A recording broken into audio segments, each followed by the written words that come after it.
time for the Pucking Around podcast. Puck around and find out. Hey everybody, welcome to Pucking Around. It's episode number 36, and thanks for joining us. We are going to be talking about a few different subjects. We're also going to be joined a little bit later by Philadelphia Flyers beat writer Jamie Bascal. But to tell y'all what we're going to talk about, I'm going to throw it over to Cam. Cam, let us know what we're talking about tonight. Hey guys, good evening, and thank you for tuning in to Pucking Around podcast. We got a good show for you tonight. We're going to continue our normal discussions over the last few weeks of what we've been doing, kind of breaking down each and individual division here in the NHL. But before we even get into that, we had some NHL breaking news that was brought to us by Mr. Matt Norton that Austin Matthews has officially been named the 2024-2025 captain of the Toronto Maple Leafs. What?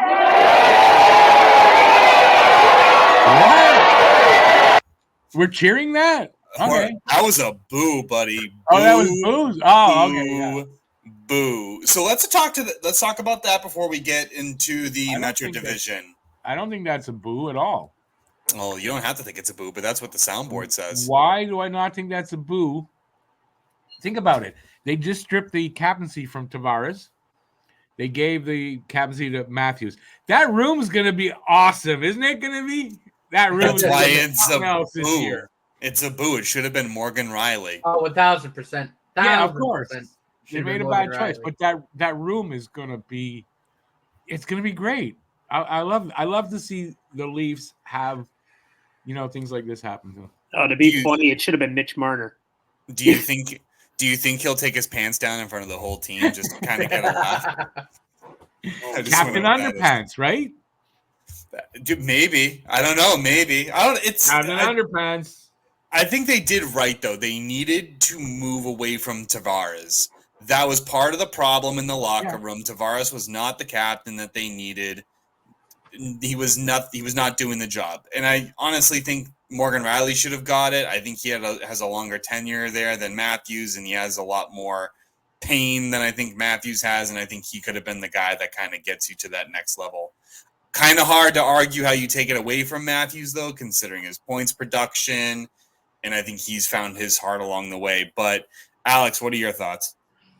I absolutely agree with you, Cam. I think it was definitely time to swap over the captaincy over to someone else. I don't know how much I agree with Austin Matthews in this perspective.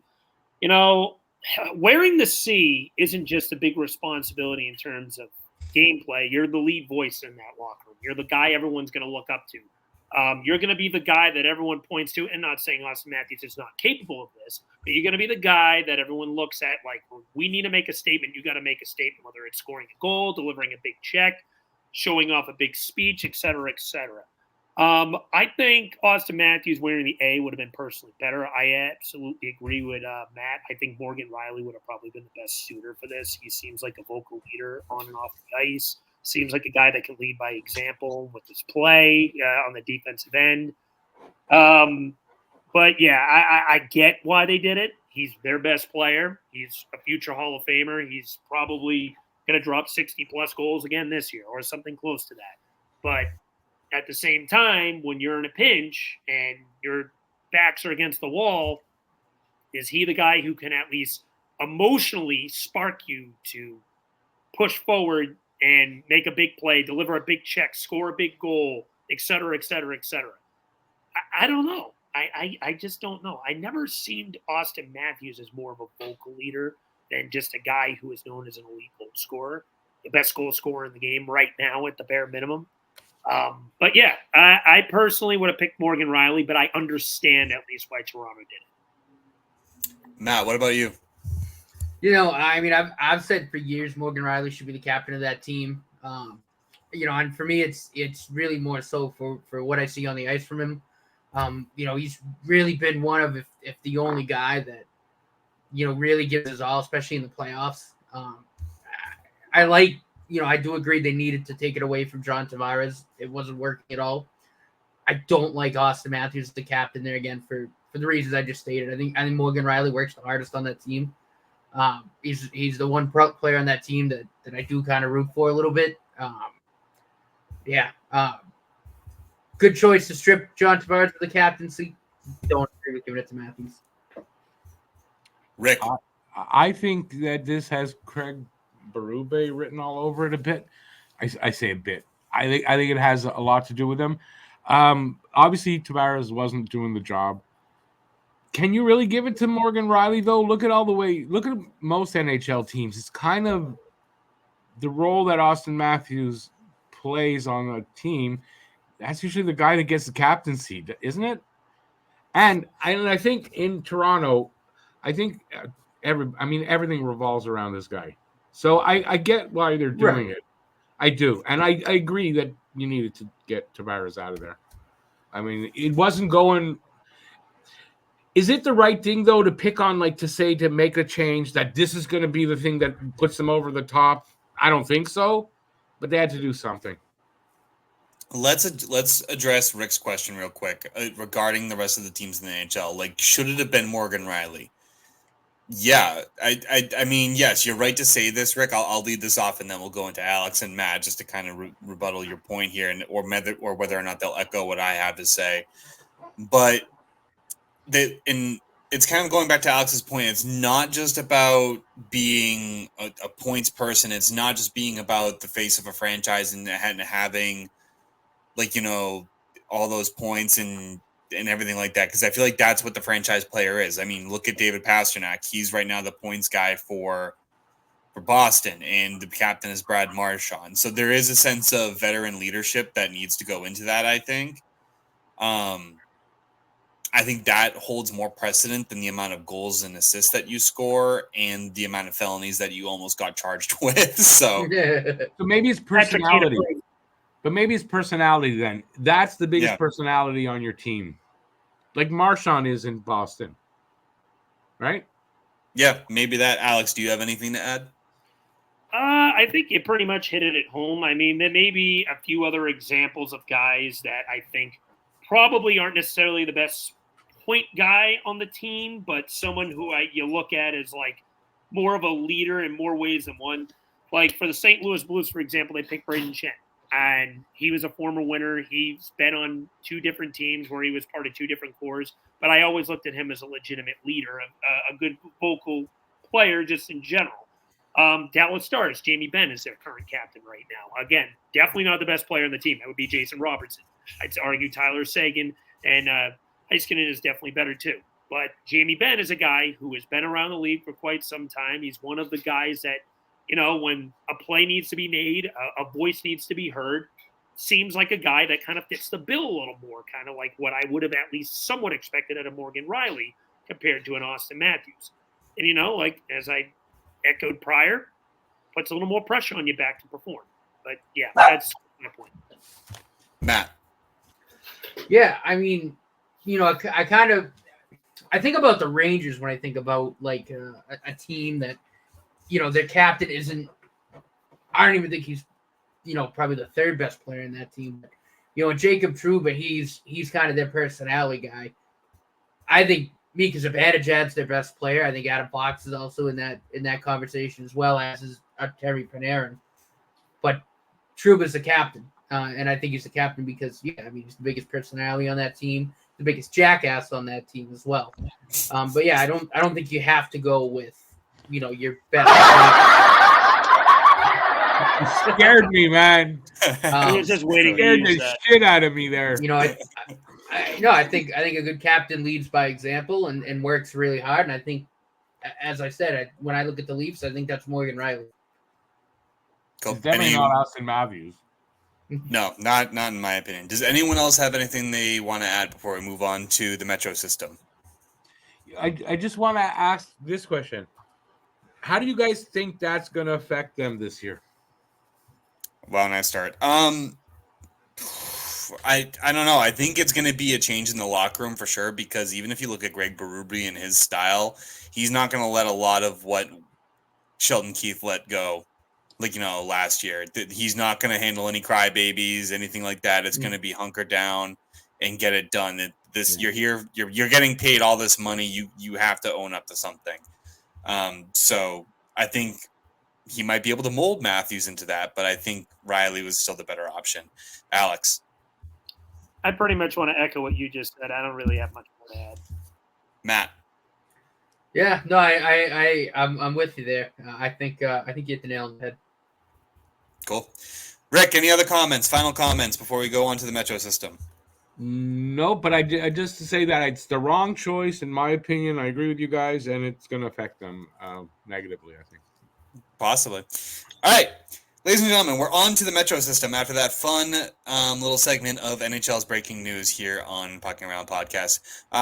We're going to talk about the Metropolitan Division as of right now. So over the last couple of weeks, we've talked Central, we talked Pacific. Now we're on the Metro. We're going to start with the team that finished last in the division last year, and then we're going to work our way up to the eventual President's Trophy winners in the New York Rangers. But we're going to start with the Columbus Blue Jackets. The punching bag of the division. The punching bag of the division. Womp womp sad womp. You know, they had such a good defense, I thought, last year, at least on paper, and then they just absolutely went and farted on themselves. And that's being polite. They had, and I'll lay it out for kind of everybody here. So in the offseason, they had a couple additions and a couple of subtractions. I thought the subtractions weighed a lot more against them than they did on the additions. So for the additions, they added Dylan Cambrell, I think it is, if I'm reading that correctly. Forgive me if I'm not. Sorry, my writing is a little small today. Sean Monahan, which I thought was a great acquisition for them, and defenseman Jack Johnson. Their subtractions were Alexander Nylander, Alexander Texier, Jake Bean, and Adam Boquist. Yikes on that. And their GM. Yeah, and their GM. It's kind of rough, you know, with how I see them, and I guess let's address a couple questions. We'll go with this in order. How did they do this offseason? Personally, they lost. Alex. You know, I kind of want to echo one of the things you stated. I thought that defense was going to be a lot better than advertised as well. That was one of the things that I pointed to why I thought Columbus was going to compete for a playoff spot last year. They had a pretty good top four. Werenski stayed healthy. I thought Provorov would excel a lot more in the second pair. You know, you added they added a few other pieces. You added Fantilli to their center core. I know he's still a young kid, but you know, I looked at Columbus and I looked at this team and I really thought to myself, this could have been a team that could have pushed for a wild card. It just everything fell off the tracks, exploded, and didn't work out. A big issue is because they really just don't have enough goal scoring. Johnny Gaudreau has fallen off a cliff. He is now looking like one of the worst contracts in the league. Not the worst, but up there for sure. You know, you move Sean Monahan. Picking up Sean Monahan was a good addition, I think. I don't know if he's a 1C, but at least he's a fill-in until you think Adam Fantilli is ready to take over that role. I think they're okay at the center spot. Not great, but okay. I thought losing Alex Nylander was a big loss. I think he was very underrated for them when they had him. Didn't he? He had 15 points in 23 games, if I remember correctly. I think so. He played pretty well. And, you know, their goaltending's a mess as well. They got rid of Corpy last year. It's not good at all. That right now you have Merzlikis, and he's whatever. I don't even think he's more of a backup to me, or a very, very low-end starter at best. I don't know too much about Tarasov. I'm guessing he was just added. He may have been their backup last year. I'm not going to act like I know. But he's actually pretty good. Yeah. Again, don't know too much about the guy. So I'll take your word for that one. But when I look at Columbus, I just see a team that has a long way to go. Their power play still could use work. Their D-core was a lot worse than I thought it would be. And it's a team that I could see probably just be right back where they were last year. Matt. Yeah, so, you know, I agree that, you know, the defense, I think, underperformed a lot. You know, I like Zach Werenski a lot. You know, Damon Severson's also, he's a good player, just for whatever reason that they just kind of fell apart last season. I like the addition of Caden Lindstrom in the draft. I think he's a really good center prospect for him. Kind of shores up that 1-2 spot, as the years kind of progress. I like Kent Johnson a lot. I think he can be a very, very good player for them, but I have to see when he comes back from his injury. And I think the other question mark here too is with Patrick Laine, because I think he is going to be traded. So interested to kind of see what a package for him might look like, depending on where he gets traded to. Obviously not having him, who I think at his best is a perennial 30 to 40 goal scorer, definitely hurt the offense. But I think the biggest issue here is Johnny Gaudreau. He needs to have a bounce back season. He's being paid way too much money to not. He really fell off a cliff after leaving Calgary. He just hasn't been what he needs to be. But I think Sean Monahan's a good mentor for their young centers, especially Fantilli, because they'll be playing together this season. And Kent Johnson. I don't see them getting out of that bottom five, though. I still think they're going to be down there. Elvis Merzlikins has fallen off. Again, I'll take your word on Tarasov. I haven't really seen much of him. Don't know that much about him. And again, with the GM change, it is kind of interesting. I wonder what kind of direction they're going to go in. But for now, I can't see them being better than the bottom five team again. Rick. Okay, what do I add to that? I think Johnny Gaudreau will have a bit of a bounce back when the team, like the young players, come along. Like once you get Lindstrom in the lineup, but I'm interested to see how he plays with Monahan.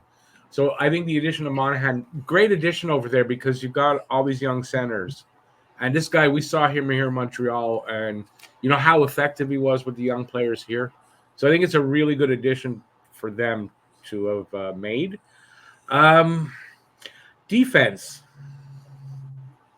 I don't know what to say about the defense. I mean, there's some good players there. I don't know. Maybe they'll look different. We were all expecting them to be better defensively last year. Maybe this year's the year they do that. They don't have much in goal.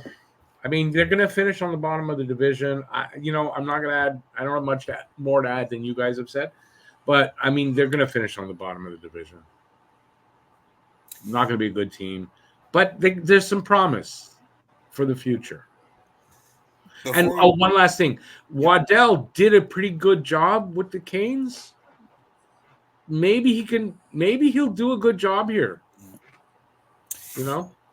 There's definitely that possibility. Before we move on to the next team, I had a couple questions that kind of prompted me while you guys were speaking. So Matt, you mentioned the Laine trade. That was an excellent point. So that's the one I'm going to save for last. But just to address the defense, the defensive top four is still pretty good. They still have David Jiricek, Zach Werenski, Ivan Provorov. I forgot Jiricek. Yeah, and they have Damon Severson, so it's not bad. It's still a good defense, but I think Matty Chuck too is going to be pretty good. Yeah, but I'm focusing primarily on the top four. Okay. That bottom pair will see time, but I don't think it'll be as significant as that top four. The Laine trade. So I've heard a lot of rumblings about this, so let's just quickly talk about this, and then we'll move on. Where do you guys think he gets traded? I've heard that there's talks with him in Montreal. So that might have some interest with Matt and Rick.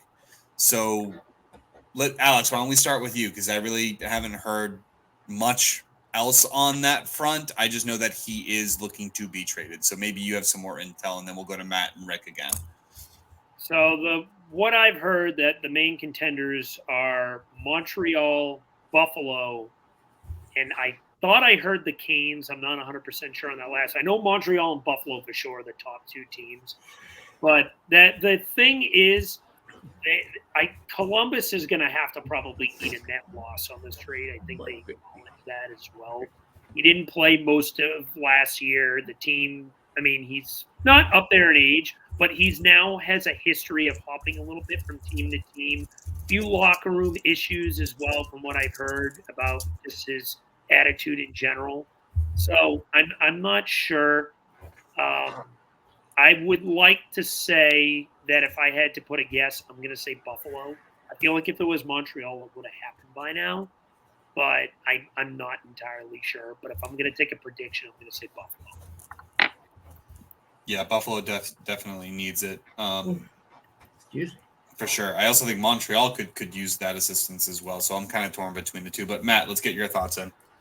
Yeah, I mean, I think for Linus' sake, I do think he needs a change of scenery. And Rick and I did speak about this at length on Habs Normals. Go check that out, Habs fans that are listening. But for me, it kind of boils down to, I really think Montreal could actually be a very good fit for him in terms of the coaching. I think Marty St. Louis could actually be a very, very good coach for him. It really kind of bring him back to what we know we can be. And just the other organizational things that Kent Hughes and Jeff Gorton have done since they took over. I just think Montreal could be a very good landing spot for him. Buffalo, I don't think it'd be a bad landing spot. I just, again, from an organizational standpoint, I think for his mental health, which obviously we know we had to go into the player assistance program, I think Montreal would be a better spot. I like him on the second line. I think it'd be cool. Money's got to work, though, because, I think for any trade to be even plausible with Montreal, Columbus has to eat at least $3 million to make it work. Easy. So we'll have to kind of see what happens there. But, I would welcome it. And I think, as I said, I think Montreal would be a good spot for him. Rick.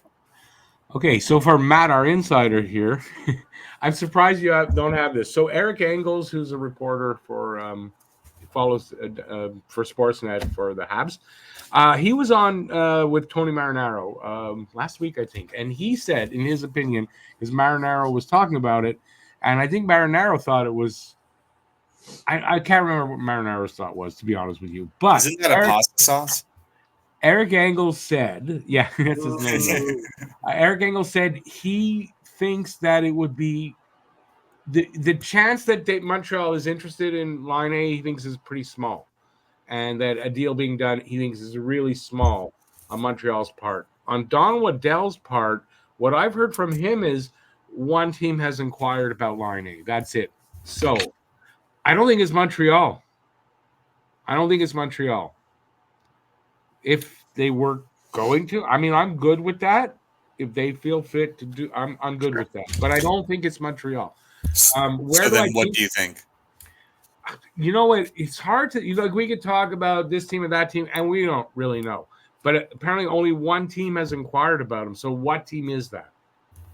I don't disagree with you guys about Buffalo, but I mean, every time I talk about stuff like that, I'm always wrong. So I'm not making a guess. So then, I don't think it's Montreal. Entertain me, Master Rick. Entertain me for a moment. Where would you put him? Where do you think his best fit would be, I guess? I don't really have an answer for that. Honestly, I don't. I think he could fit on more than one team. I mean, the thing is, who can afford him? That's going to be a big thing. Who has the cap? So you got to look at whatever teams have the cap, and I think that kind of eliminates a few teams, right? And then from there, I don't know. I haven't done that research, so I don't know all those teams. But I'll go with you guys with Buffalo, because Buffalo, I mean, yeah, they can use the offense. I think a guy like Line A, if he takes why would he take the Buffalo though, right?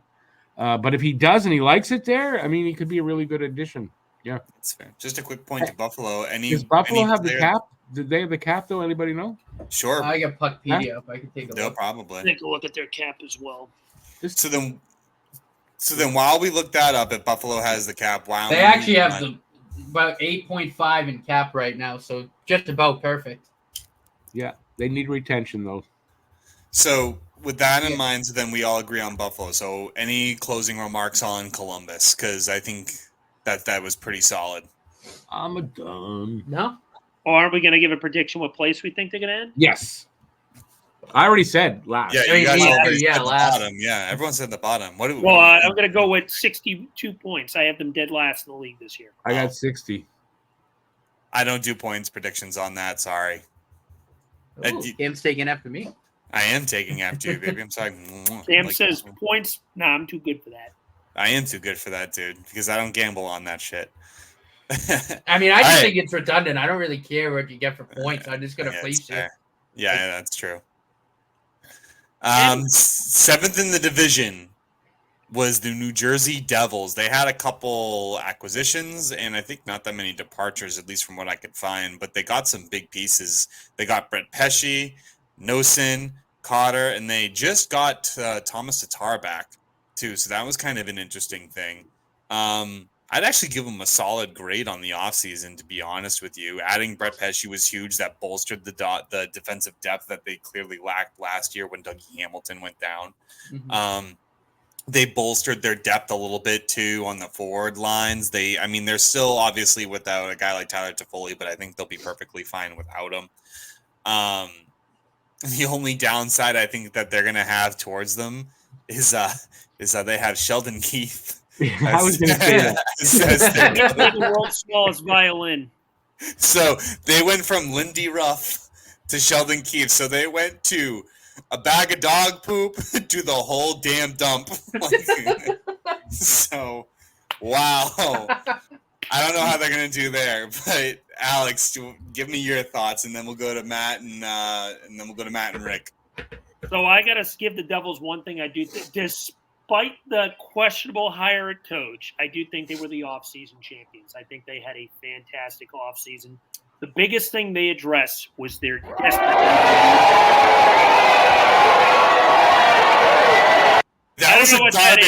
That was a garbage take. You thought that they did better than Nashville? Oh, you know what? I'll rescind that. Alex is one brain cell left the building. That's why I was take that back. I didn't even think of Nashville. No, I agree. I mean, how about that? That was a good call. Offseason in the East. I will rescind that comment. But they had the second best offseason, best in the East. The number one thing that New Jersey needed to address that killed them last year was their goaltending carousel. Vanacek was terrible. Nico Dawes was awful. Schmid was schmegma. Jake Allen is a backup. And I don't even – Capo Kakinen is Capo Kaka. So that 5 goalies Jake Allen's a respectable goalie, and he's still there. But they got rid of the rest of that mess. They added a goalie, which they desperately needed, in Jacob Markstrom. And while he may not have been the best goalie on the market, he definitely fills the need of the starting legit goalie that this team needed. Yeah. They're officially in the win now mode. They have an abundance of talent and youth around them. Nico Hischier and Jack Hughes, under the money that they're making, is going to be an elite 1-2 center core for a long time. Dawson Mercer, in my opinion, is one of the most underrated wingers in the league. And Jesper Bratt, as one of the Twitter accounts I love seeing, says is one of the best players in the world. Not really, but I think he's a great winger. Andre Palat was a great addition. Last year or 2 years ago they got from Tampa Bay. So that top 6 is solid. And Timo Meier, even though he had a down year, he kind of picked it up towards the end. So I expect their bottom 6 to rebound. I like the Brett Pesce addition that you mentioned as well. That's going to be a solidified number 2, number 3 D-man, depending on where they want to put him. I think he's probably closer to their number 3. I expect Luke Hughes to take another step forward. Dougie Hamilton missed almost all of last year, so he should be back near 100% from his pectoral injury. So I look at the Devils, and then you have Simon Nemec, who, in my opinion, is one of the best picks of that 2022 draft, on their third pair right now. That is a good team. They are not going to end 7th again. I expect this team to probably have the best chance to make the playoffs out of all the teams in the East that missed. I was very high on them last year. I remain high on them this year because I think they filled up pretty much all the holes that they desperately needed to. Matt. Yeah, look, I mean, on paper, this is a very, very good team. I love that top 6. Even that third line's a really nice third line. Offensively, I think they should be very, very good. I mean, I think we can all agree Jack Hughes is one of the best players in the league. Absolutely love watching him play. I think that their top 4 and even down to like their 5th D-man there, Simon Nemec, is very, very good. I think Simon Nemec takes another step this year. If they address the need of goaltending, I think the only question mark is how is Sheldon Keefe's system how that kind of work with these players, right? And I think, the first few games we'll kind of see that and kind of see what happens there. But other than that, I mean, on paper, it's a solid team all around. I think we can all agree on that. They should be a playoff team this year. They should be much, much better. Probably top 3 in the division, I think. All right. I guess I'm next, but we have to bring in Jamie. Just hang on. Jamie's going to be joining us in a second because it's my turn to talk, and I'll bring you in right after I'm done. All right. Sheldon Keefe. I'll say this. They really had trouble last year with defense and goaltending. They improved that, right? So, their defense is better. Where is it? I'm mad at myself. Defense is better. Goaltending is better. Sheldon Keefe, when he was coaching Toronto, still had them in the regular season, finishing pretty good, right? I don't think that. I think the Devils are that much better that I don't think Sheldon Keefe is going to screw them for where they finish in the regular season. So, yeah, this is a much better team. They made great additions. They made them where they needed to. And, I think they're going to have a much higher finish. How last year everyone thought this is a playoff team. I had them finishing in the finals. I did too. But then the goaltending and the defense crapped out. They fixed that. This should be a better team, despite the fact of the coach. Much deeper team. I mean, they could roll 3 lines very, very well. Okay, I have to just we're going to bring in Jamie, and we're going to ask Jamie that because he's here now. If you don't mind, I'll do that. You got to just be patient with me, and we'll get this set up. Be patient with him, he says. There we go. Jamie! Hey, what's up, guys? How y'all doing? Aloha. All right. What's going on, bud? What's going on? Aloha. So Jamie, what we're talking about, you're next. I see it. The Devils. They're a much improved team. Yeah. Absolutely. I have them top 3 in the division. Definitely, for sure. No, that's actually how I have them. I had the Rangers, and I think I had the Devils second. Yeah, we're just talking about the Devils now. How you figure they'll do this year and their additions and all that. I actually think they're going to be better than the Hurricanes. That's not saying much, though. Yeah, I don't think that's a hot take at all, Jamie. I think I like that take. I think you're onto something there. I think that Jack Hughes is going to snip around the 100-point mark, and like you guys, I heard very quickly, the goaltending for me is vastly improved. Goaltending right there, that was their biggest problem last year. Mackenzie Blackwood, he just I don't know what happened, to be honest with you, with that goaltending situation, but they improved it, and I really think that they can finish second in division. I really do. I think that's my sleeper team for finishing second. Nice. Thank James. James. Yeah. Sorry, Jamie. Thank you very much. For the points. Just 2 questions while you guys were talking that I thought of. So we mentioned Sheldon Keefe's system. So how do we see Keefe's system actually impacting the 2-way games for the 2-way forwards? Nico Hischier and Jack Hughes are 2 pretty good 2-way forwards right now. Yeah. In the game. So Jamie, why don't we actually start with you and see how you feel? Then we'll go to Alex, Matt, and then we'll finish off with Rick on that. Well, I think that's why they brought Sheldon Keefe in. I mean, you look at the Toronto stack team. I think they rolled 4 lines better than any team, I think, in the NHL, in my opinion. Yes, I know Florida won the Stanley Cup and whatnot. That doesn't mean that they had the most talented forwards. I think that the team with the most talented forwards was Toronto. I think that's why, New Jersey's sitting there and they had all that young talent, all the youth, and they took a step back last year somehow. I know they had a lot of injuries, the Hughes brothers and, whatnot, and, the goaltending situation was like a goaltending carousel. They didn't know which goaltender. Flyers fans, we know that all too well, right? There's many nights where you're like, you're going to start Carter Hart. This is when Carter Hart was playing. Are you going to start Carter Hart or get Brian Elliott or, Elliott got hot. So then it's like, do you start Carter Hart? I'm going all the way back, But I think that Sheldon Keefe is a phenomenal coach. I think he is a great addition. I think he got shafted in Toronto, in my opinion. I think that they had no other choice but to replace Sheldon Keefe because they knew that all those contracts with forwards and whatnot, that he was the easiest person to cut, and that was Keefe. And I think that's why Jersey pounced on him, is because I think that I think that this is a very young team, and the Devils, much like the Flyers, right? They're up and coming.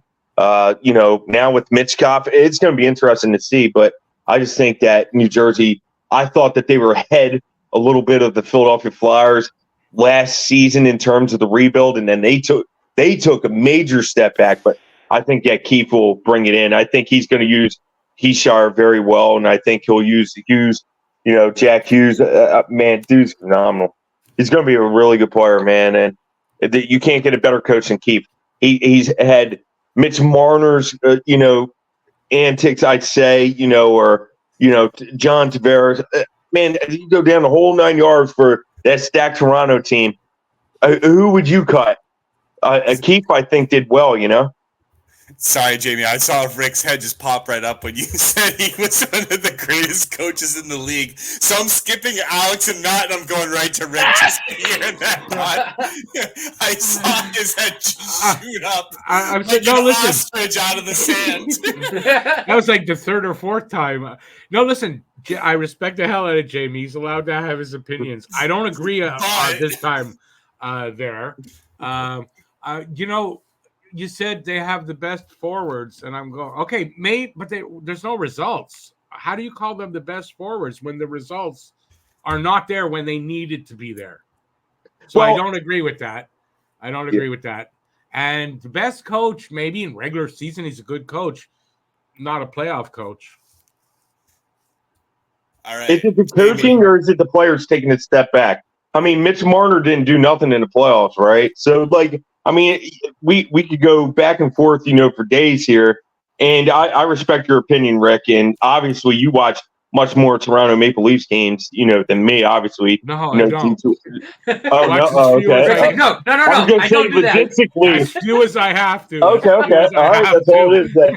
All right, then I may watch more. But I just think sometimes it's not always the coach, right?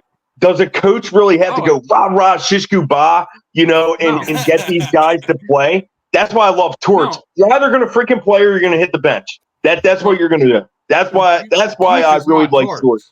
Keefe is not Torts. I know that. Trust me. Diva. I know that. I'm just saying. He gives in too much. He's too weak of a coach. He gives in to his players. Players run the room. It's going to change there this year with Berube. There's no doubt.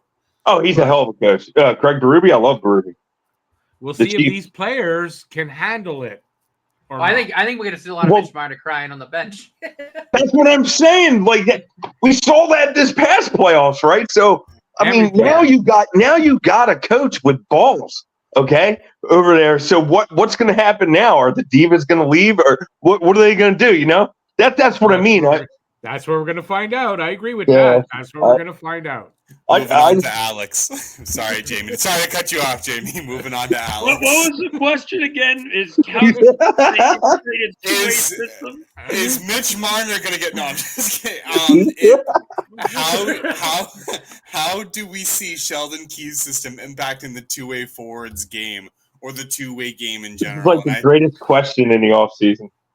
I do think it'll have some level of effect. Don't get me wrong. Heischer is already one of the better two-way forwards in the game. I think when I watch him play, he reminds me so much of a young Sean Couturier. He plays a great 200-foot game, and Jack Hughes is already a superstar. So I think he could have a positive effect on Hughes more than Heischer because Heischer is already good at it.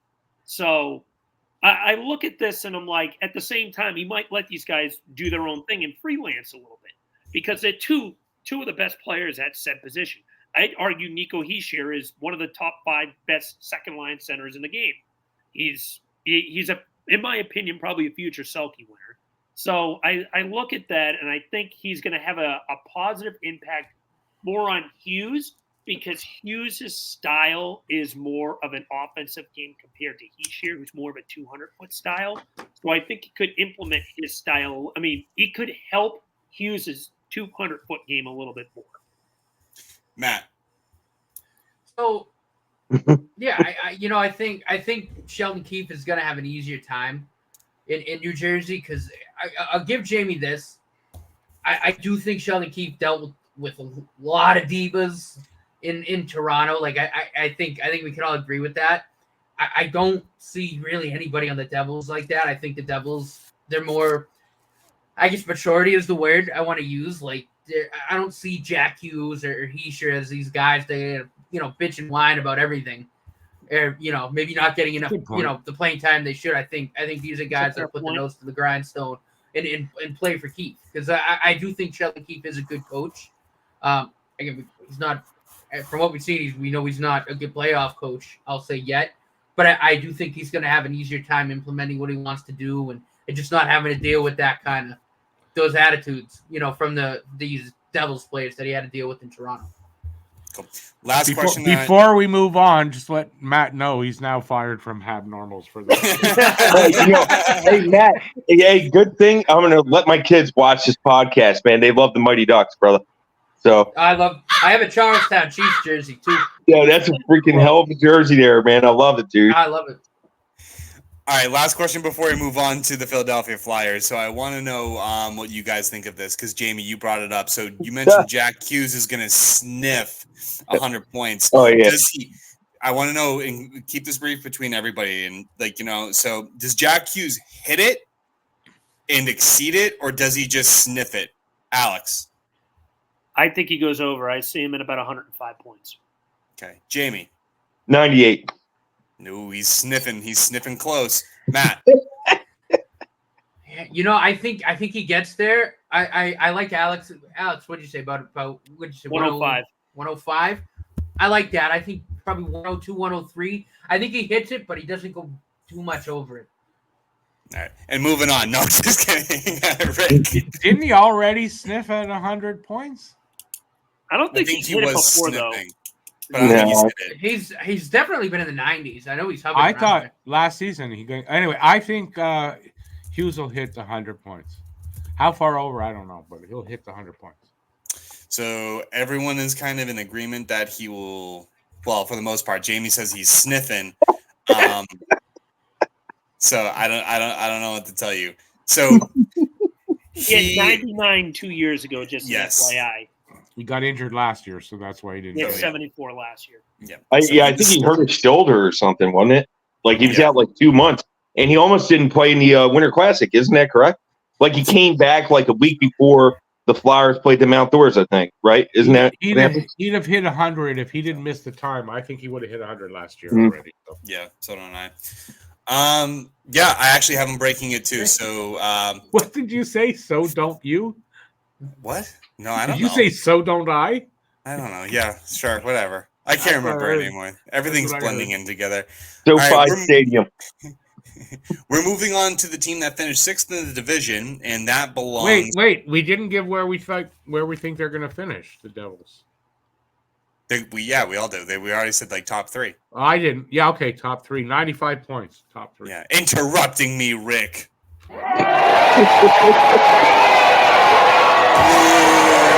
Hey man, I came on at a great time. This has been funny. Who's next, Philly?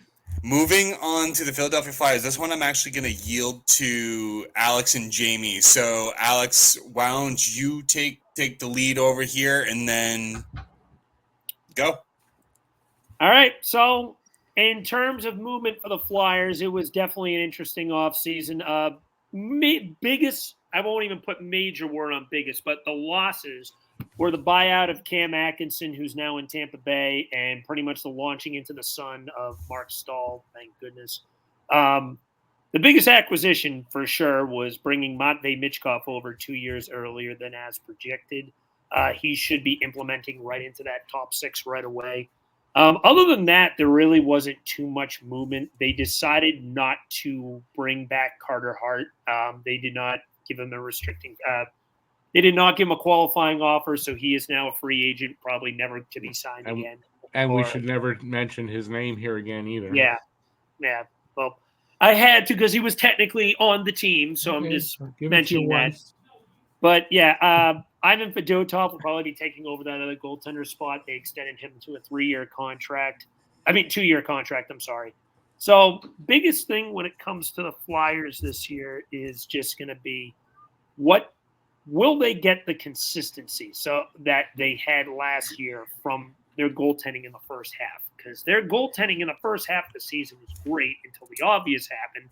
And then second half, it kind of weaned off quite a bit. I will say, when I look at the Flyers right now, Sean Couturier is a big question mark for me because the first half of the season, he looked like pre-injury Coots. He was fantastic. He looked like a true number one center again. And then he kind of picked up that sports hernia injury, and he looked like a borderline third line center at best.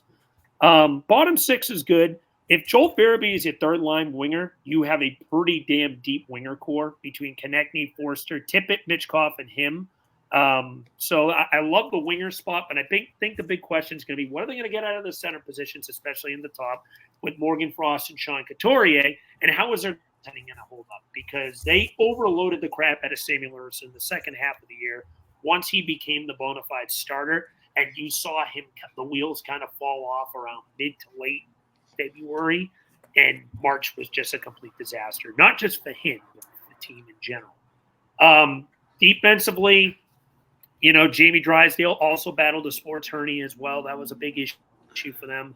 But their D-core is, in my opinion, a lot better than people give them credit for. Do I think they have a bona fide number one D-man yet? No, not even close. Jamie didn't have the best year ever after coming over here, but I personally think it is in part because of that sports hernia, and he still showed some incredible flashes of speed and skill.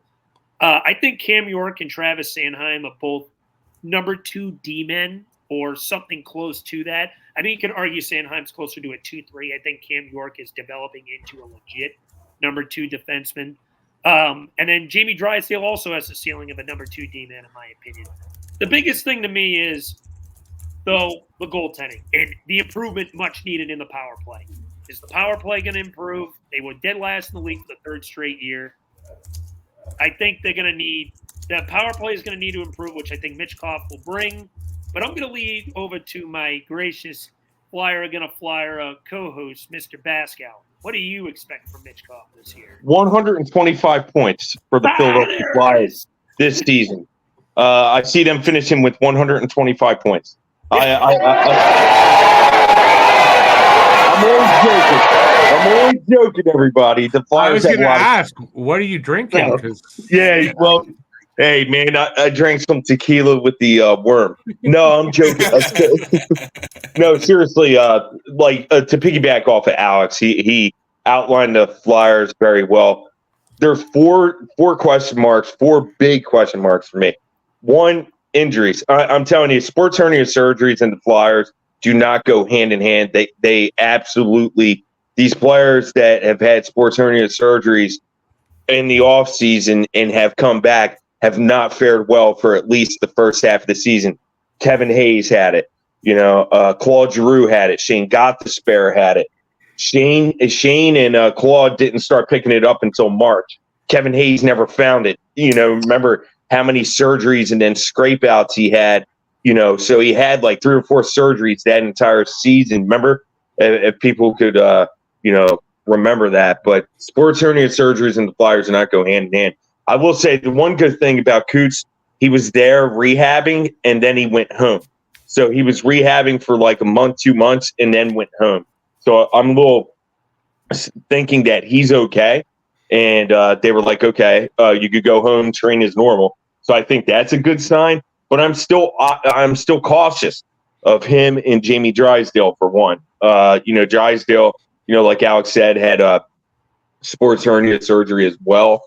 How in depth were these procedures? I really don't know. But sports hernia surgeries and Flyers do not go hand in hand. So that's first and foremost.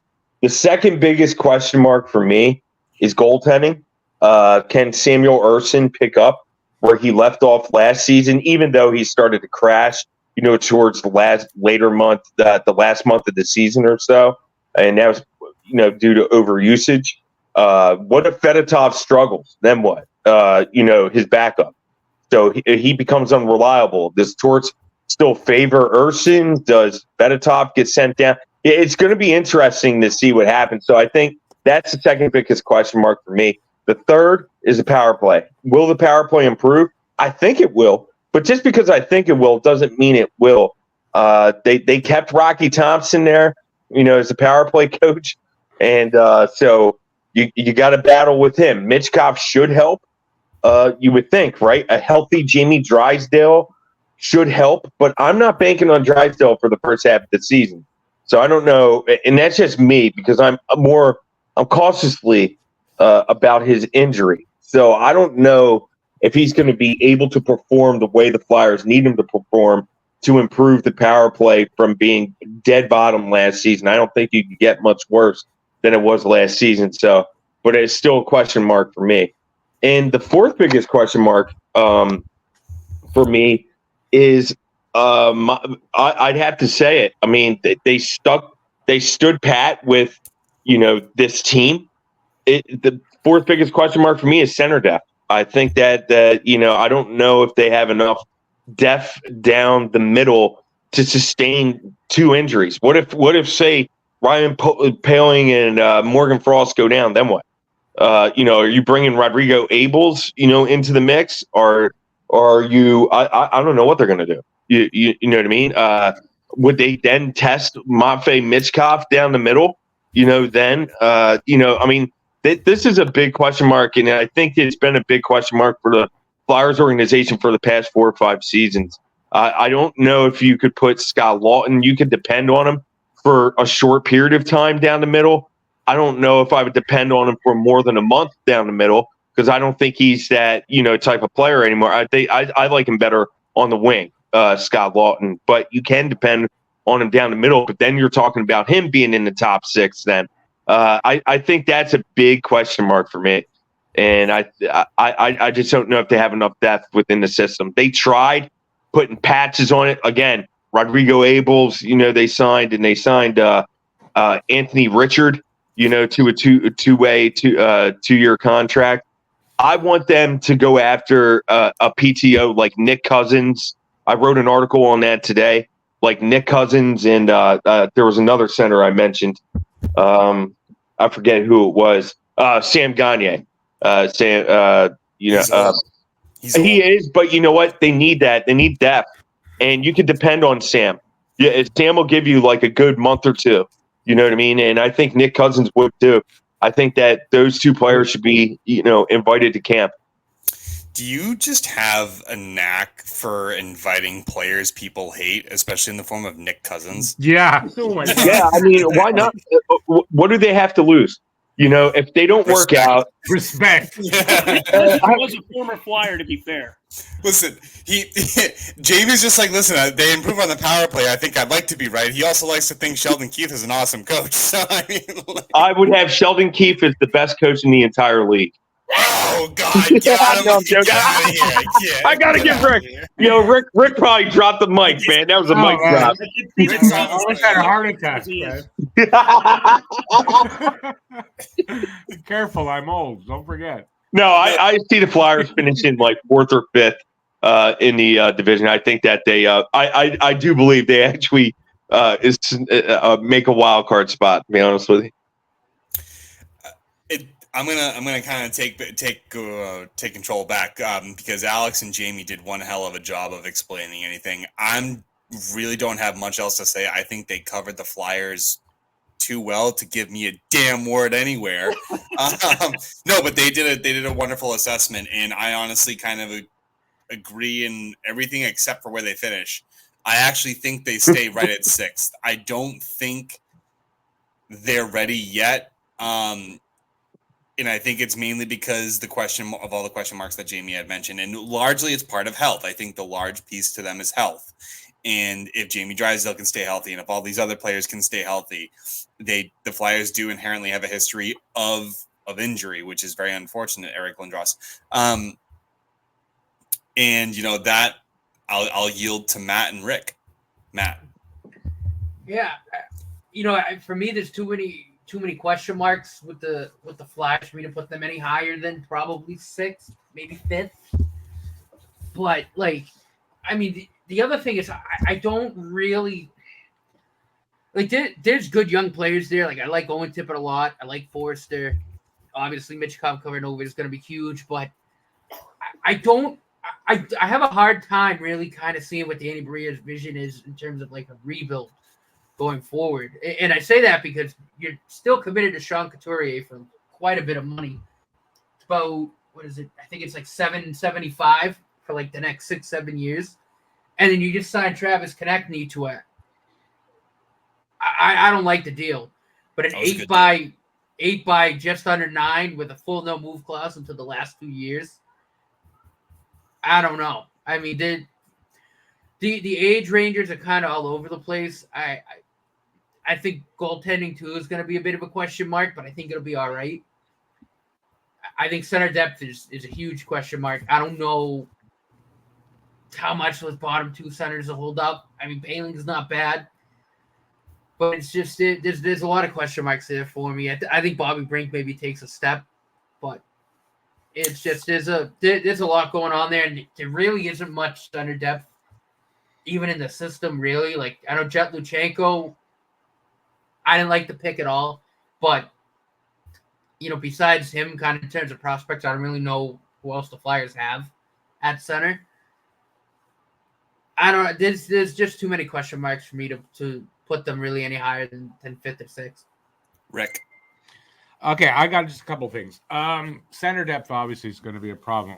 My question is, because Jamie has said this 2025's draft, they seem to be loading for that. Do you think that they're going to try to solve some of that center depth there, and that would be like down the road because they're looking at a 2-3 year rebuild still? So I'm thinking that's my question there. I think this season hinges a lot on Urson, and he's got to have a plus 900 save percentage, so that's a big thing. And like he said, if Fedotov doesn't, like, they're kind of screwed there. That was center depth. Matvei Michkov, I think could be really important. If he has a big season, he can drag this team further than we might think they could go.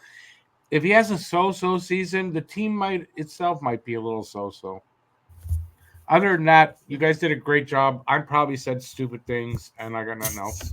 No, it helped as well. I know I neglected to mention it, but I mean with Couturier and Drysdale's shoulder as well, not just the sports area, but the shoulder as well. Kind of big question marks. There's just still a lot of question marks with this team, and again, in terms of going forward, I still don't I don't know what Danny Brière's vision is. I'd be so right now thinking about him if he was my GM, but again, yeah, I'm gonna second that. I have to. I have a question for you though, Matt. Matt, I've got a question for you. Do you think there's a lot of question marks on Phil? I'm just joking. I know he used the word question. He used it a lot. I had to do it. Sorry. Well, I can't. I mean, Alex and Jamie did a great job going to the depth about it. There really wasn't so much else for me to say there. But yeah. Just to close on it, Jamie, really good on. I'll say this, like your question marks were the same as my question marks. Like I think word for word on that too. So no, one hell of an analysis. Yes. Before we move on to the 5th place team, does anyone have any other closing remarks? No, yes, I do, because I forgot. I have them in 5th in the division with 85 points. 85 points. Okay, Rick, here. You're going to get a slap for that. Ow! There you go, Rick. All right, we're moving on to the 5th place team, the Pittsburgh Penguins, the oldest team, I believe, in the NHL as of right now. Someone get my walker for the Pens. Legit. So, and as we know, new logo. We know, this is both Jamie and Alex's second favorite team. So, I have one question. Can you play hockey on mobility scooters? Maybe they should try that. At this point, that's what they're kind of aiming for. Well, let's think about it. They did have some good additions here. Okay, so they did add on the defensive end on Matt Grzelcyk, who is a good puck-moving defenseman. He's not the greatest, but he is a good puck mover. He has a history and track record of that here in Boston. They did add Anthony Beauvillier and Kevin Hayes as depth pieces. Did I say death or depth? Hopefully depth, because then, that's just the other is just tragic. Does this move the needle for them, though? I don't know. I think they're better depth-wise and a slightly better defensive-wise. but I just don't think I think what they're doing and what Dubas is doing is just he's holding off this rebuild because he still has Evgeny Malkin and Sidney Crosby, two of the best NHL players. 1,000%. Yeah, They don't have a choice. They're too deep. They don't have a They choice. don't. They have nothing in the pipeline. Like They don't. nothing.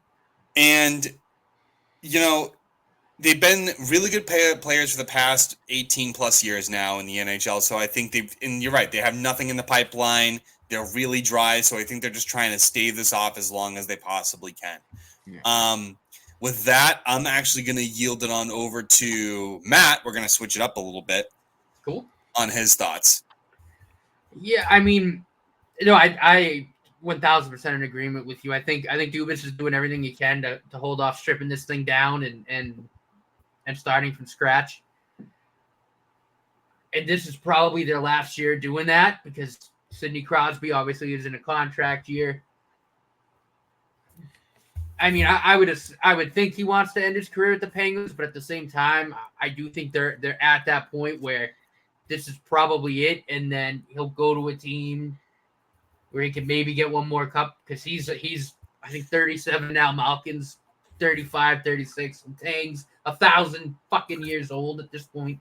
Like, yeah, their moves actually, like it. Sorry, Matt, real quick, because you touched upon Sidney Crosby leaving. Real quick, let's poll everyone here, and we'll start with you. Then we'll go from there. Does Sidney Crosby actually leave the Penguins, or does he retire a Penguin as is? And I'm not talking about signing a one-day contract. I'm talking about he starts a Penguin, retires a Penguin, no in between teams. We'll go to Matt, Jamie, Alex, and Rick. I think he stays. By the way. Yeah, I really don't know because, my gut tells me he's probably going to stay. I just think he's that kind of a guy. I don't think he's going to leave. I think Hit me with it. Yes or no? What? Hit me with it. Yes or no? Does he stay or go? Should I stay or should I go? I'm going to say yes. I think he's itching for one more cup. Okay, so he leaves. Jamie. Oh, he definitely stays. Stays. Alex. Yep. I'll put it this way. If Pittsburgh falls off a cliff this year, I could see them actually trying to move it. If they're at least competitive again, which I think they will be, he stays. Realistically put as that. This year will determine his future. Okay, Alex is bipolar. Rick. That's not bipolar. Last season, argument. Can I talk? I'm talking here. Last season when they traded Gensel, he was admitting if they would trade me, I'm good with it. I'm leaning towards he stays. Sorry, I'm lisping. I'm leaning towards that he stays, but I don't, if he wants to win another cup, he's going to have to go somewhere else. So I think the possibility is there. I can't make up my mind on it. Okay, so both Rick and Alex are bipolar. Matt, do you have any other remarks on the Penguins, or can we move to Alex? I mean, yeah, I think this is their last hurrah. I just think they're really last season. You really kind of saw them showing their age. Really not with Crosby much. He's still performing at an elite level at his age, but you can see it throughout the lineup with a lot of the other older guys. Like they're slowing down. I didn't think really Letang had a good season. Erik Karlsson, I think this is their last hurrah, and then they're going to have to burn it to the ground and rebuild. Alex. They're porked long term. We all know that. Sure. This is the oldest roster in hockey. It's the only roster in the league that has an average age of over 30 years old. I'm just going to read off some of the ages real quick with this team just because of how porked they are long term.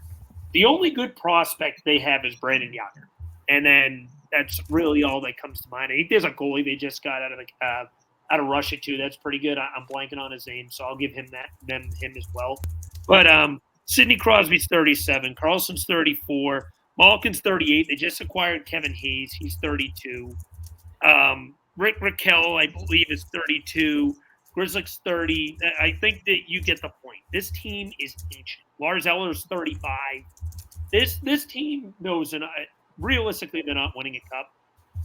The only way, but at the same time, as we've stated, they have to go. They don't have a choice. They're beyond deepness. This team's looking at a potential decade-long rebuild. So I think this is I kind of agree with Matt. This is probably their last hoorah. Maybe one more after this, but realistically, I think this is it. Jamie.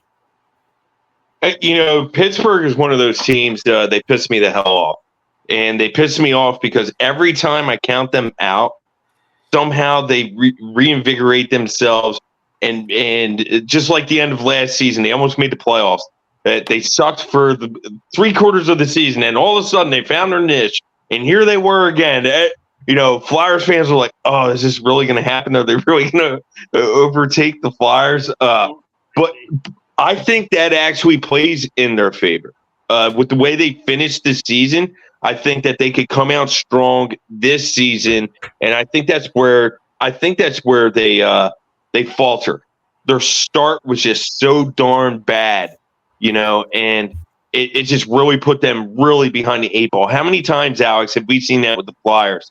Their start has been terrible, and then all of a sudden, the second half of the season, they have to play playoff hockey, and they do. And then they become gassed for the first round of the playoffs, and they're ousted because they're so tired from being so far back. That's what Pittsburgh reminded me. Yeah, exactly. That's what Pittsburgh reminded me of last season. So with these additions, I think they got better. I think they improved. I actually think they make the wild card, believe it or not. I think that, yes, this is their last hurrah. I agree. They are an elder team.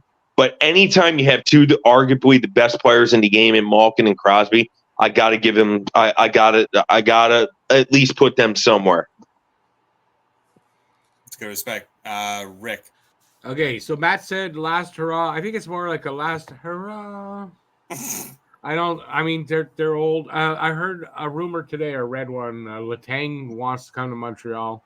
Not happening. I don't. They're too old. I don't see how they can go deep. I don't see how they're going to find their legs at the end of the season. I just don't. I've got them finishing third from the bottom of the division. So what's that? Sixth, and with 81 points. That's how I got them. Yeah, I think that so many teams now are so much younger and so much faster. It's just going to be hard for them to keep up. Yeah. Even though Crosby still has elite level skills, it's hard for those guys to keep up with the speed that a lot of these newer, younger guys have now. And I don't like Malkin anyway, so there you go. Well, before we move on, I'm actually going to echo Jamie a bit too. I actually have them as a potential wild card. I think towards the end of the season is when they end up playing their best hockey, and then they're going to be a first round exit. That being said, let's move on to the fourth place team, where it was the most embarrassing thing to watch in the playoffs, as the Washington Capitals had just squeaked in to this thing. It was absolutely nuts, but you know what? I guess a good Cinderella story, I suppose, for one that ended way before midnight, and she didn't get the guy. She got a hobgoblin. But for them, they made some good additions. They added Chikrin, Andrew Mangiapane, because I believe TJ Oshie is finished. He's had too many issues. So yes, I saw something about that. He's retiring or something. Yep, we'll get to that. Logan Thompson, Matt Roy, or Roy. Sorry if I mispronounced that. Brandon Duhaime, Taylor Radish, and your favorite players, Rick and Matt, and yes, Dubois. And they lost Darcy Kemper, Nick Jensen. I can't pronounce that name to save my life, so it's going to be Beck Melanston and Nicholas Hubé-Kubel. So all in all, I mean, I'm going to say the team did get better. They lost a little bit of weight, a little bit of dead weight. They gained a little bit on defense. They gained a little bit on the depth side of things. They did lose TJ Oshie. I believe he will be announcing his retirement soon if he hasn't already. They did gain Taylor Radish, Andrew Mangiapane, and Pierre-Luc Dubois. So I think that's definitely going to help them out a little bit. We'll see how Pierre-Luc Dubois does, to be honest with you. On the defensive side, they lost Joel Edmondson, but they gained, I believe Matt Roy. Yeah, Chychrun and Matt Roy. So I think those will be helpful, and I think especially John Carlson needs that help. He needs help. They're burying him with time, and they're going to basically send him into an early grave, in my opinion. They still have Rasmussen, Dean, Martin Featherway or for Harvey. Again, I'm sorry, I can't pronounce his last name. Yeah, me neither. And then Trevor Van Riemsdyk. So I think the team got better. Question marks at goaltending for sure, but Logan Thompson has a cup, so you never know. And that team has good leadership attached to it. Jamie.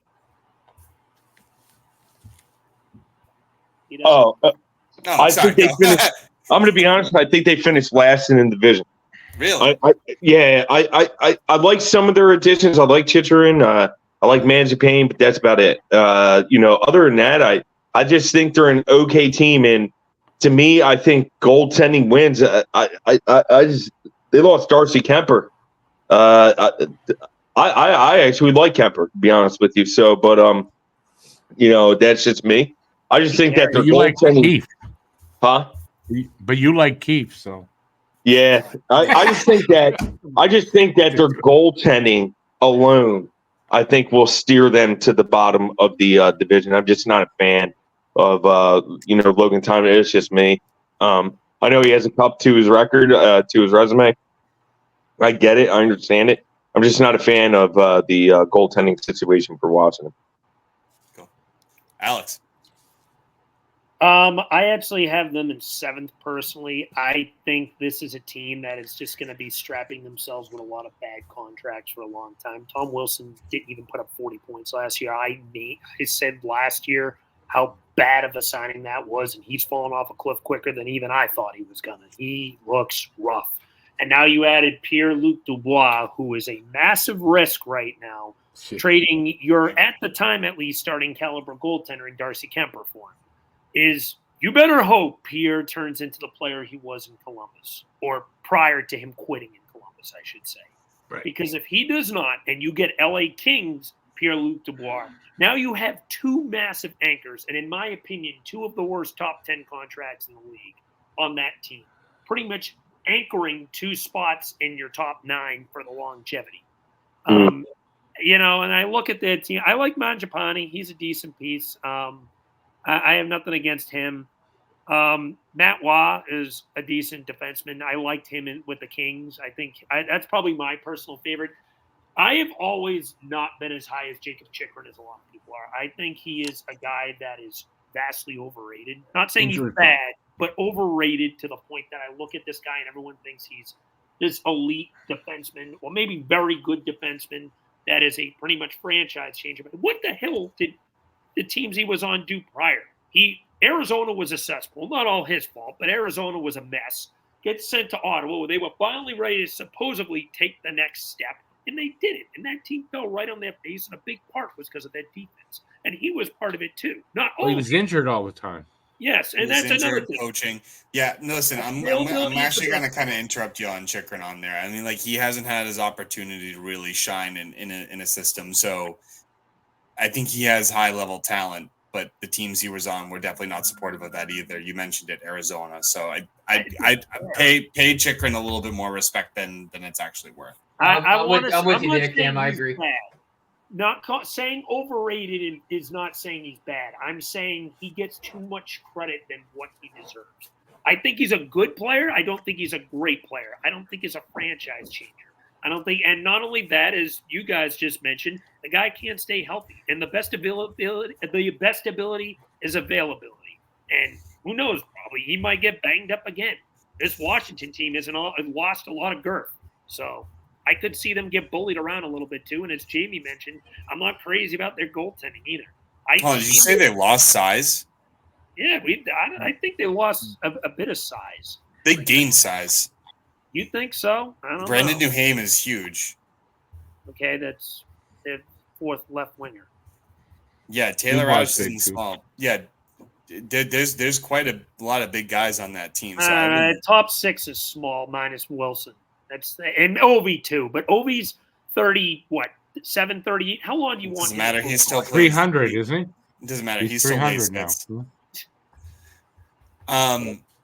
Alex, do you have anything else before we move to Rick? Final point on this. I'm just not high on Washington. I agree. I kind of want to piggyback off of Jamie's point. I think their goaltending is going to be suspect. I have them 7. All right, Rick. Oh, I go next. Pierre-Luc Dubois. He's going to be your second line center, and LA got rid of him after 1 season. That's about it. The hugest red flag on a player. You sign him to a long-term deal 1 year in, and you trade him. And it's not like they got back another super. Did they get a superstar back for him? No, they got Kemper, didn't they? Yep, they took an L. LA took an L on that. Yeah. So, yeah, that I'll tell you that how Pierre-Luc Dubois does. That's how the team does, and I don't think he's gonna have a season like first couple in Columbus. So no, I have them 7th place, 80 points. Matt, wrap it up. Yeah, I mean, I got him in the bottom of the division as well. Pierre-Luc Dubois, the huge question mark there. I agree with Rick. Big red flag that, LA gave up a ton for this guy as well. Like, Winnipeg's going to be sitting there, like, licking their chops going, wow, we might have just screwed over 2 franchises. 1 deal. Big time. Like, and you sign him to a massive, 8, I think he's making 8-something, 8.5 $8 million.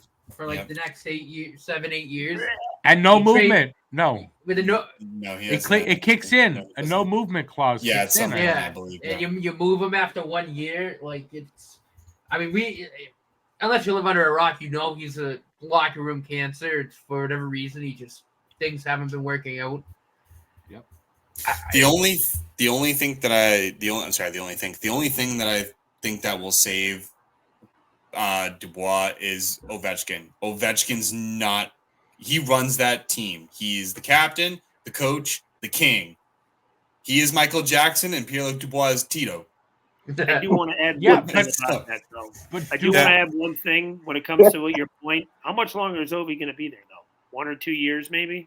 Sure, but that's enough that could be enough to wrap somebody up, dude. That can be enough to tell you you need to check your shit. But what if he's just that anti-authoritarian guy? He fights authority. I think Pierre-Luc Dubois has a hell of an ego on him. Yeah. I mean, Ovi could try to wrangle him in, and Dubois could just basically tell him, no, I'm Pierre-Luc Dubois, fuck you. I just think he's got that sort of ego about him. That's kind of my gut feeling with Dubois there. I also agree with you. I don't like their goaltending at all. The other issue is they're going to have to make moves because they're about $10.2 million over the cap right now. They're going to have people going to LTIR that's already been announced. Right, and I get that. And Backstrom. Oshie, I think that's Oshie's going to. Oshie and Backstrom, they'll have money after the LTIR candidates. A couple of million because they're going to have to put them on LTIR before the season starts, which means all of Backstrom's going to be used up. They'll probably have 3.5 to 4 million. That's fine. Yeah, but that's fine. That's all they'll need. They'll be compliant. The thing is, they'll be compliant. No, they will be. But yeah, I don't like their bottom 6. It's kind of okay. It's just I don't think they're gonna have a great season. There's just not a lot there after that top line. There really isn't. I mean, I like Mangiapane. I think he can be a good player for him, but I just think, again, like we've seen in Winnipeg and like we saw in LA, I think Pierre-Luc Dubois could be just a ticking time bomb as well, and I think he's going to cause problems. Any more closing remarks on the Washington Capitals? One, if LA has a big bounce back year, boom, they're off out of the gates and they're great, that ought to tell you something. It's true. It's very true. I mean, look at Winnipeg too. Winnipeg's just gone up and up after the last year. Winnipeg was. That hurt. Stop doing that. We're moving on. I love this soundboard, man. Oh, man. That's gonna be great. We're moving on to sorry, Matt. That was just funny. No, he's got his head down now. Now we're all sads. We're big sads. Oh, good. Moving on to the third place team in the New York Islanders, the OT Merchants of the 2023-2024 season. God, what the hell? Not much on their offseason, I guess. Like, they added Anthony Duclair, Liam Foudy, I believe his name is. And they lost. Underrated addition in Duclair. I think so. I think so. Suplakov, I'm just surprised Lou Lamoriello actually woke up from his nap on time. Duclair's been on the trade list for a lot of teams. Like, he's been looked at. So I think he's just a very underrated player, and I think he is definitely a system player, but I think he's underrated.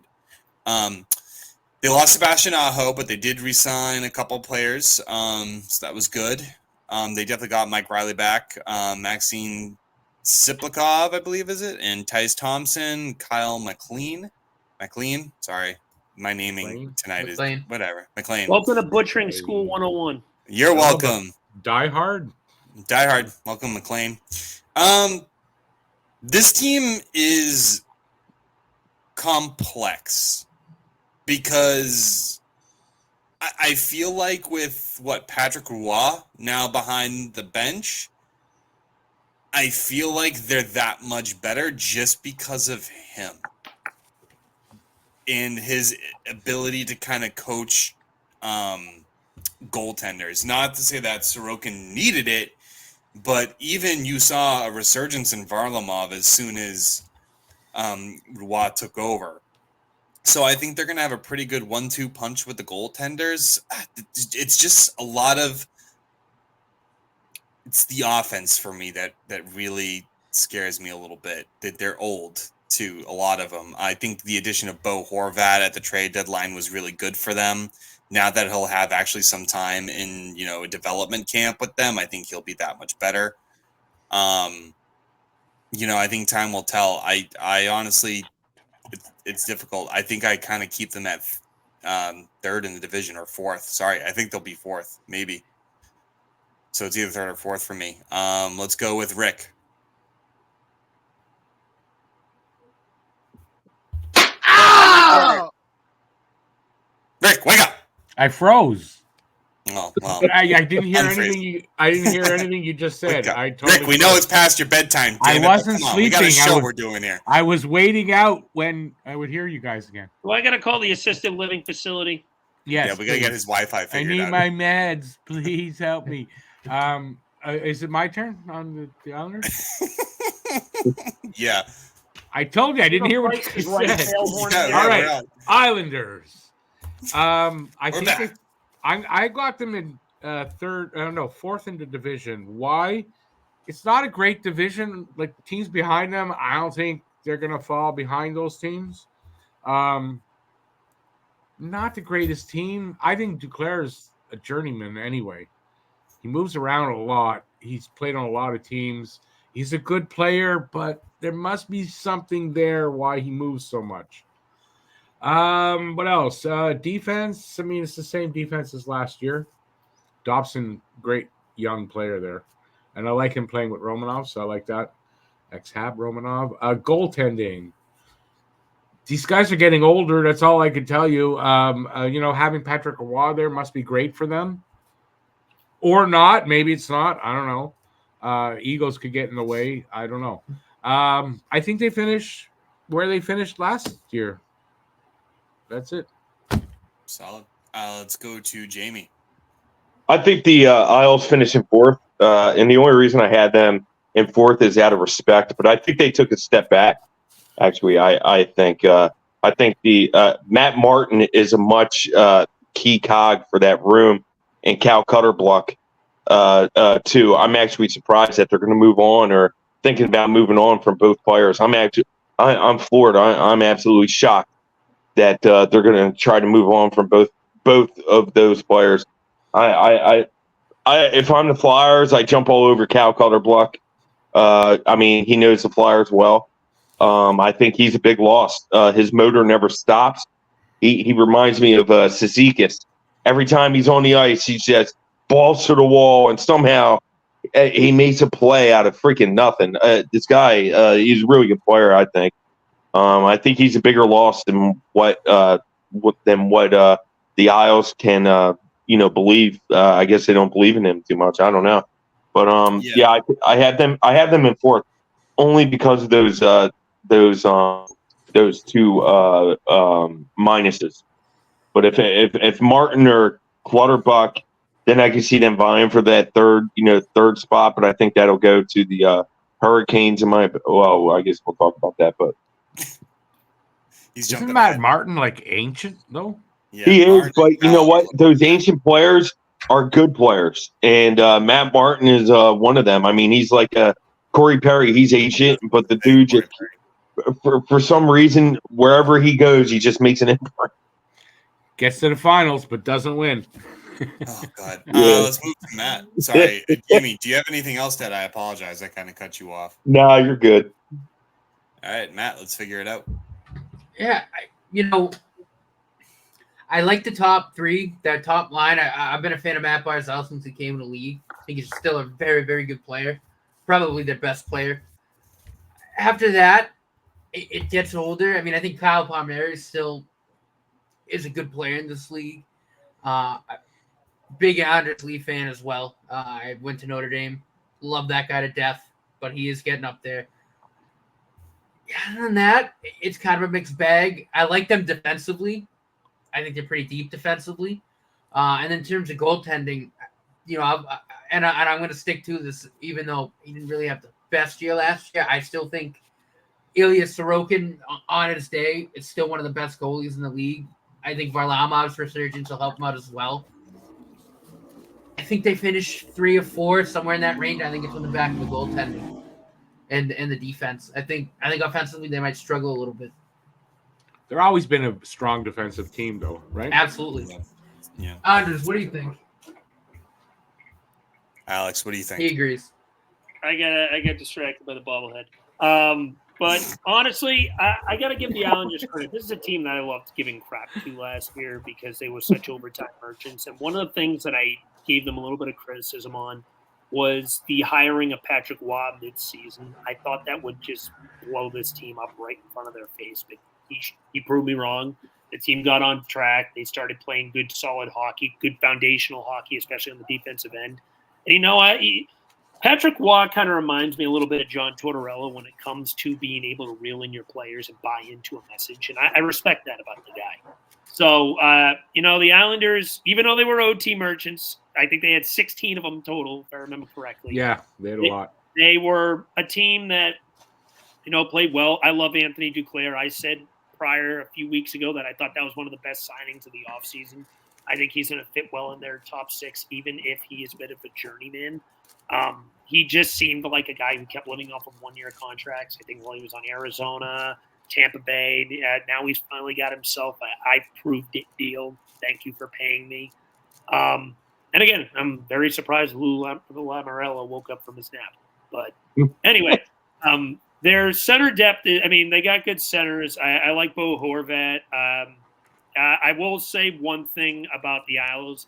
Anders Lee, they have got to find a way to get out of that contract. He is 34 years old. He fell off last year hard. I think he had a little over 30 points, almost played every single game. I think he missed maybe one.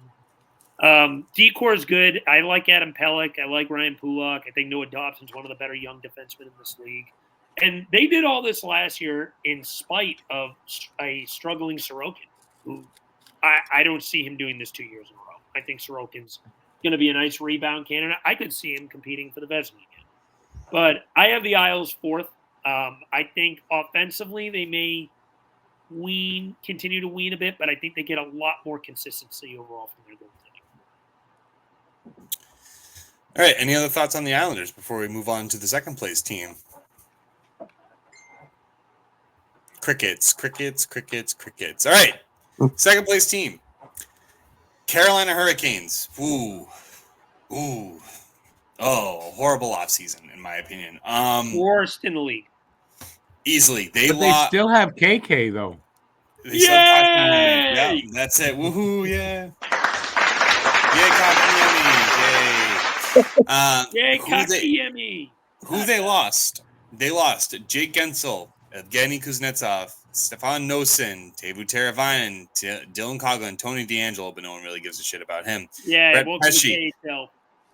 Brett Pesce and Brady Shea. Those were so huge. Their additions almost don't even matter, in my opinion. They had added William Carrier, Tyson Jost, Eric Robinson, Jack Roslovic, Shane Gosper, and Sean Walker, 2 former Flyers.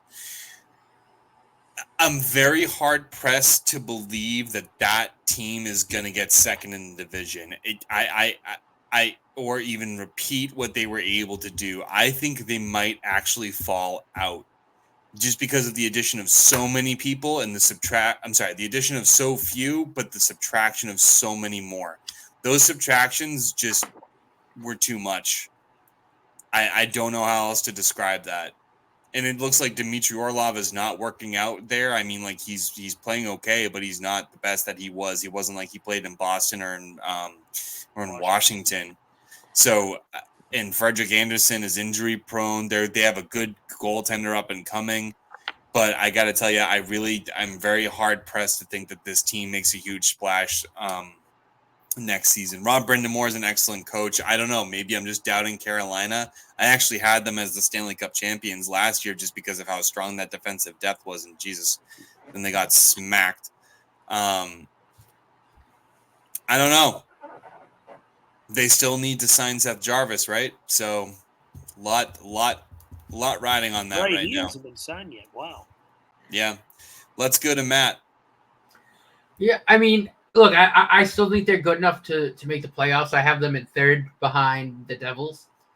You know, I think on paper, they're still a solid team, not nearly as good as they were last year. I do like that top line. KK as the second line center is scary as shit. I like their center depth is cockapoo. The whole Nietzsche saga, I thought they handled piss poorly because I think they really should have pulled the trigger on a trade because I think they would have got a good return. They did keep him, which isn't a bad thing, but again, that was just a really weird. You know, defensively, if Dmitry Orlov can turn it around, I think they'll be all right. But again, they're not as deep, so injuries could kill them. You know, I think goaltending wise, I think having Freddie back for a full year would be good. You know, obviously they missed him. I think pretty much almost all of last year because he had a blood clotting issue. So you know, thankfully he is healthy. Just you know, from a human standpoint, I'm very, very glad that he got that taken care of. I think he can still be very, very good. Kochetkov, kind of Oh, I thought he was solid. Oh, he was great. He was good. I didn't know much about it. But so yeah, I mean, I think goaltending they'll be fine. Still should be good enough for third in the division, but I do think, you know, they might struggle in some games. They might need the goaltending to bail them out a little bit, but I still think on paper they're fine. You know, they should still get playoff team. Jamie. I think that Carolina took a big step back. I have them in third out of the kindness because of Rod Brind'Amour, with him being a good coach, and Frederick Anderson, you know, coming back, you know, 100%. But I mean, they're banking on Sean Walker to perform the way he did in Philadelphia, and that may have just been lightning in a bottle, and you know him, you know, liking the locker. I mean, there was a lot, you know, a lot of goodness that was going on in Philadelphia for the first half of the season anyway. And I don't know if he could replicate that performance. Same thing with Ghost. Ghost, he's, you know, a good offensive defenseman, but at some point you got to play defense as well. And that's always been his, like, Achilles heel. He'll play so well offensively, put up points, and we look at that. And, of course, you know, at times we all stat watch. Oh, okay, Ghost. Oh, wow, a goal and 2 assists, but it doesn't, you know, it doesn't show him allowing 3 goals going the other way as well. So, and I just don't know if you could rely on missing so much time like Freddie Anderson did and expect him to steal a game if Ghost allows 3 goals going the other way. So I don't know. They just got a lot of question marks in my eyes. And again, I just had them in third. They lost a lot. Lost too much, in my opinion. That's sort of like a new defense over there, so to speak, right? But I don't know. I just think that they're it was like like it was previously said, their additions don't even compare to their losses, in my opinion, in the offseason. I need Jamie in my personal life as like someone who just has like, the perfect transitionary words or what was it, his euphemisms, because they're freaking great. So he's a awesome. writer. It's why exactly. No, I love it. Rick, why don't we get some of your thoughts on Carolina and then we'll move to Alex. I thought, okay, Alex didn't go. I thought he did. Carolina, I've got him in second, but mostly again because I don't think the other teams are gonna, pass them. Let's see. They lost a lot. I think KK can't be your second line center. No. Though. That's got to change. No, that's. I mean, if I was a Canes fan, that would scare the shit out of me.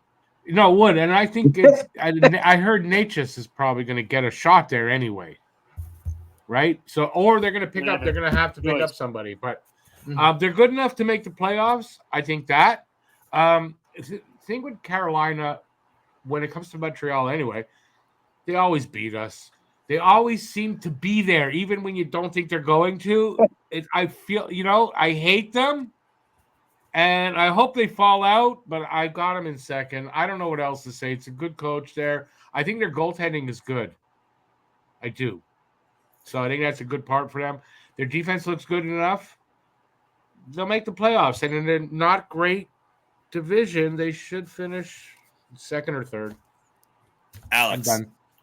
You remember that last year how the Metropolitan had two teams pretty much escape from the pack and everyone else sucked? Yeah. Yeah, I think that's what's going to happen this year, except Carolina's will be part of the suck this year.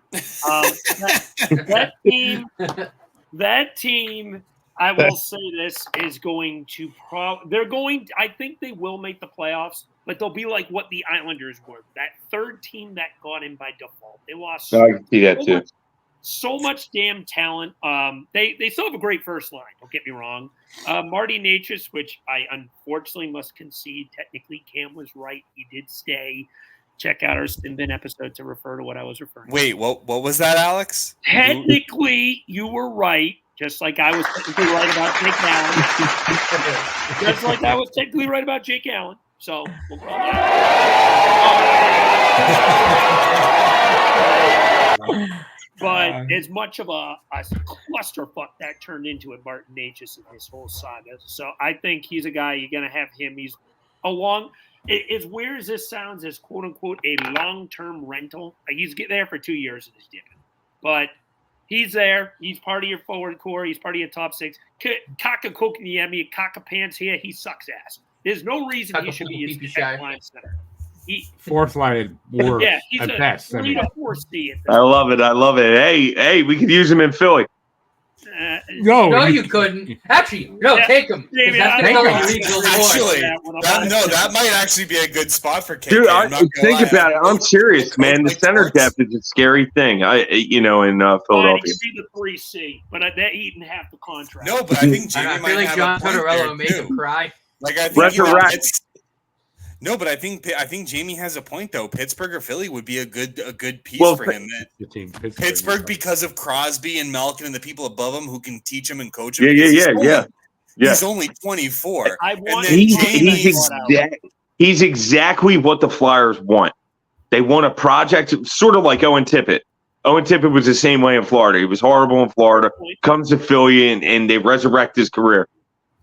Yep. And like I said, Torts too. Torts would have an impact on him largely, and players like Couturier, despite his injuries. But anyway, and you just have to give back a bag of pucks. He better be bought out, and then I'll sign him a 1-year deal, and we'll try it from there. Right. I agree. I agree with you. But anyway, Carolina's going to be more carried by the goaltending this year. I think they have great goaltending. That's the one thing that didn't get impacted. Freddie Anderson being back, as Matt mentioned, God bless him. Happy he's healthy now, which is great just in general. But from a hockey perspective, too, you have two legit goalies there. Kochetkov was fantastic. I think he was top 5 in the Calder voting, if I remember correctly, too. Yeah, he was good. And so he was a big part of why Carolina hung up as high as they did. Their D core, they lost arguably 2 out of their top 4 defensemen. No, it's not arguably. What do you mean? They did. did. There's no arguing. They did.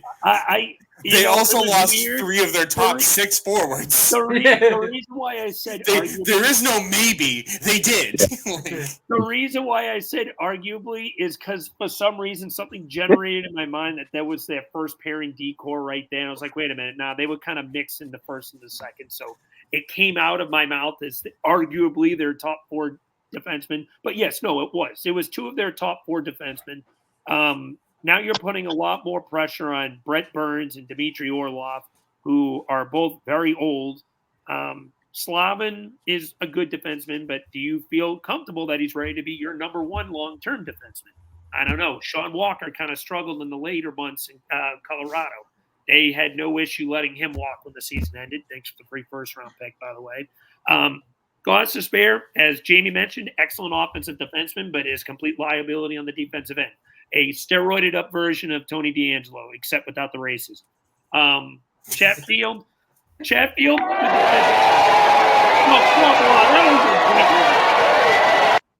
Same defenseman, less racism. Yeah, but Chatfield, I think he's a good project there for them as well. I think Carolina will be a team that drops under 100 points this year. I do have them getting in, but I kind of have them like the Islanders want, or not with a million overtime losses, but a team that ends third in the division with like 95, 96 points.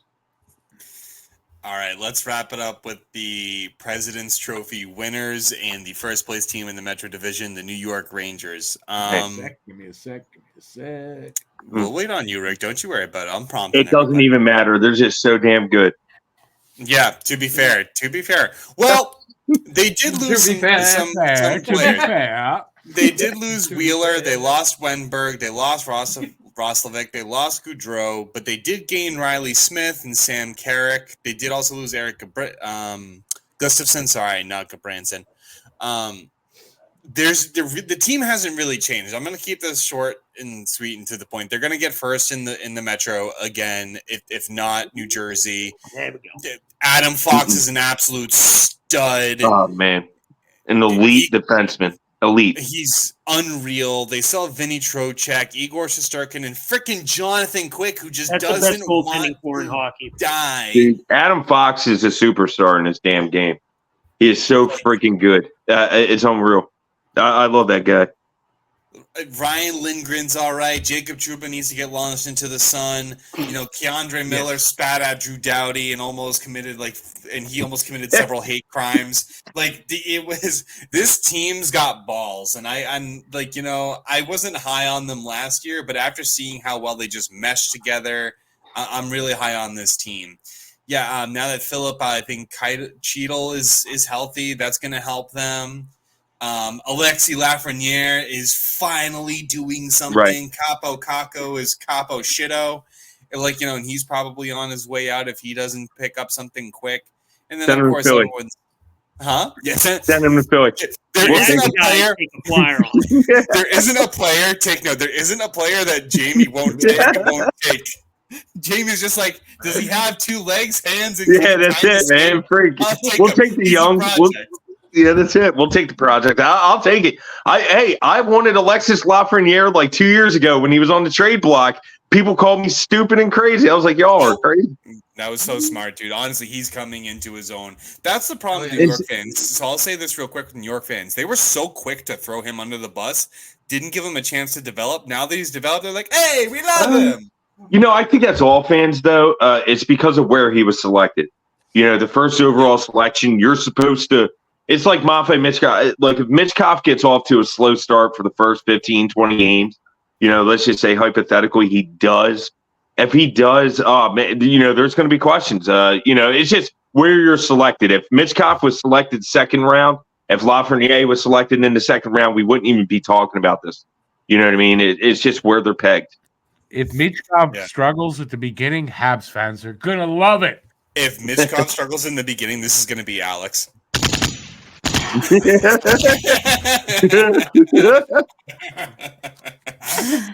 No, it'll be just towards my mouth though instead.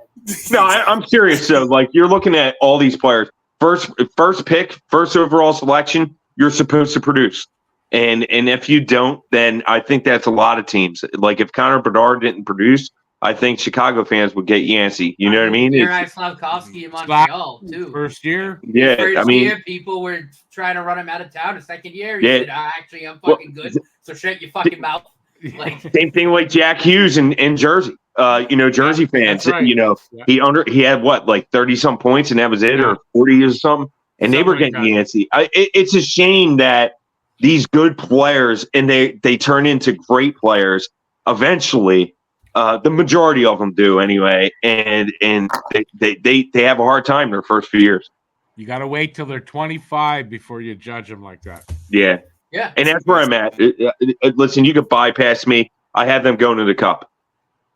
Oh, bold. I wouldn't say Cup. I don't know about Cup. I feel like there's a little bit more defensive rounded teams, and I think what did them in last year is going to be the same thing that's going to do them in this year.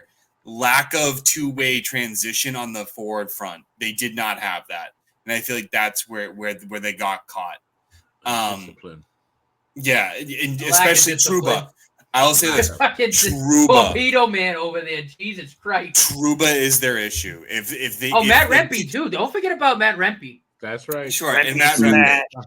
But think of it this way, and we will. I think does everyone agree? First in the division, vote by White. I have them in the Eastern Conference Final, and I think Igor Shesterkin's still a top. I got him second. Yeah, he's so good. So Alex is the only non-believer. I got Jersey winning the division.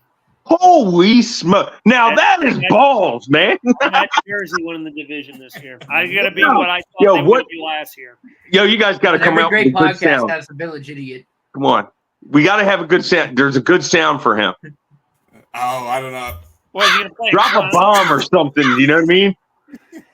I'm working on it. I just got this thing, so we can call it the A bomb. That's it. The A bomb. Yeah, I like that. Actually, that's a good Alex. That's a good idea for like shorts. If you want to make like bold predictions and put them in shorts for the channel. Oh my god! We'll have to attend that. But anyway. You really genuinely think New Jersey over? Okay, fine, whatever. I'll take that. It's an opinion. You got to respect it. It's an opinion. But real quick on Trouba, just because we addressed it on his history. When he flew, I think it was at Natchez. Yeah. If that lit, I'm so angry. If that hit landed, Natchez is in the hospital. Yeah. Still. I mean, he launched himself like a torpedo. Yeah. But don't worry. Did you notice when his face met the boards? I thought he died. I thought Trouba died. I didn't think he was going to get back up, and then he just sprung up like a freaking spring chicken and then started skating. I'm like, dude, I would have been on a stretcher. But then again, I have a lot of weight, my fat ass carrying me to that board, so like I don't know. Yeah, no, their two biggest issues right now are Rempe and Jacob Trouba. Those are gonna do them in too. Trouba is historically known for sucking in the transition game. Matt Rempe is abysmally slow, and it all depends on who shows up for them. Send him to Philly. We'll take him. You'll take Trouba? No. Hey, we'll take Rempe. Bring him here. City of brotherly love. He'll be the next one running up Rocky. It's not football. It's not football. It's not football. It's only a 24-man 3. Hey, they need protection. Right? If Mapai Mitchkov is going to need protection, you're going to take a run at Mapai. That's it. Rempe's coming on the ice and he's going to knock somebody out. That's what's happening. It's the city of brotherly love, except for Jacob Trouba. That's about it. I don't know. I guess James said I'm going to skip right over him, so I'm skipping over him. Matt. Yeah, definitely. Yeah. Matt, what do you got? No, I love their top 6 except for Chris Kreider. He can go fuck himself. Like I hate you. What? Like don't run my goalie, and maybe I'll like you. And you went to Boston College, so also fuck you. But no, I like their top 6 a lot. Jesus, it's a lot of hatred, dude. No, I'm sorry. Like, he fucked up Carey Price's career. He can go fuck himself. I need a womp but he's a good sound. player. I'm sad. You need I like their top 6 a lot. Like I said, Igor Shesterkin's still top 3 goalie in this league. I have them winning the division, and I have them in the Eastern Conference Final. All right, Alex, quick. I think the top 6 is excellent. The addition of Riley Smith is going to be interesting from Pittsburgh. wondering if he actually is going to stay in that top 6 or if they try to integrate Kapokako one last time. We'll see what happens there. I still have PTSD from Mika Zibanejad because he always fucks my team. Like I said, one of those guys, just keep away from me. I have PTS Zibanejad. Adam Fox is incredible. We know that. He's a fantastic defenseman. The Breadman's coming off of a 120-point season. Well, I don't think he's going to quite do that again. I think he'll get over 100 points again. He's one of the better, if not arguably the best winger in the game, depending on who you ask. And then Artemi Panarin? Arguably. Oh, I don't think it's close that he's not. Well, it depends who you ask. That's why I said. And then goaltending situation there, they have, in my opinion, the best goalie duo in hockey. In Igor and Jonathan Quick. So I have them second in the division. I have them third in the league. So I think that the 2 out of the top 3 teams that come from the Metro this year. That's my bold take. I think the Devils and Rangers are going to be back and forth all year. I like your predictions, man. I give you props, Alex. Got to go off the radar. Can you stay off the radar too? Just asking for a friend. Off the radar. Rick. My turn finally. Okay, there's some He's loving that soundboard. There's some players that I do like on this team. Zibanejad, Panarin. Everybody not named Chris Kreider or Jacob Trouba. But this team has Jacob Trouba. It has Matt Rempe. And Send him to Philly. Chris Kreider. So they'll finish first in the division. Other than that, fuck you. I don't care. Jamie is going to turn the Philadelphia Flyers into the biggest NHL prostitute. They'll take anybody for any price. Hey, we're going to try resurrecting people's careers. Let's go, Matt. Big Matt. Alex knows what I'm talking about. One fight by Matt, and he knocks somebody out at the Wells Fargo Center, sticking up for Mitchkov. What do you think would happen? The door would show. The roof would freaking blow off that damn Wells Fargo Center. They'd have to rename it earlier than expected. I don't disagree with you. I just think they'll just take anybody. I got a 14-year-old neighbor that plays hockey. You want to take him? He really sucks. 3 years. 3 years will take him? I'll let him know. I'm going to give him a call and be like, hey, listen, you know how you said you wanted to play the NHL? He's going to get all excited. He goes, yeah, why? I'm like, listen, your odds aren't great, but they'll take you. But they'll give you a chance. Skate? Can he skate? That's the big thing. Can he skate? The Flyers are getting faster here. Can he skate? Yes. He can walk for sure, but I don't know about skate. I've seen him skate. All right, send him to Reading. Have him develop, whatever. There isn't a guy Jamie isn't taking. So for those fans who are listening, if you guys think you have the skill to join an NHL level team, contact Jamie Pascal. He'll hook you guys up and he'll get you right in there. Bring him on. He'll pay top dollar. He'll give you guys $5 for the PTO. Oh, Lord. Oh, that's awesome. Win-win. For who? Maybe for the guy who gets the $5. Yeah. I wanted, honestly, I wanted Philadelphia to re-sign Denny Garionov to help Mitchkov. And here he goes back to the KHL. What a shame. Anyway. All right, ladies and gentlemen, that's going to do it for the Metro System breakdown today. I'm pretty sure we all had mental breakdowns during this, especially when we heard about Sheldon Keefe and, the Flyers turning into a prostitution ring for any player ever. Guys, any closing remarks before we close out this bitch? Just to remind everybody, in 2 weeks, we will be doing the Atlantic Division. That's the best one because the Bruins, but most importantly, the Montreal Canadiens are in that one. Send him to Philly, baby. Send him to Philly. You had to know that boo was coming. You had to know that boo was coming. What you got to change your thing to next week, Jamie, is hashtag send them to Philly. Instead of I'm coming out with an article this week. Send them to Philly. You'll see. I'm going to hold you to that, and I better get tagged in that. Yeah, Jamie, tag me. I'll read that. I'll have a good read. Tag the pod. All right, ladies and gentlemen, That'll do it. Thank you, as always, for listening to us, and a very special thank you to Jamie, who joined us tonight. Brother, it's always a pleasure having you. And obviously, we hope all is, as always, we also hope all is well with the family with the recent news that you have received. So, appreciate you, man. Thoughts are always with you, brother. Thanks. Rick, take us out. Take us out. Oh, well, thanks for watching, everybody. We do appreciate it. Don't forget, if you have anything to say, you want to say, you guys are nuts what you're talking about, do that in the comment section. And that's it. We'll be back in 2 weeks. And till then, stay safe out there. Peace out, y'all. And we'll see you in 2 weeks. That's it. Ciao, everybody. I'm not playing music on the way out, but ciao, everybody. Have a great night. Aloha.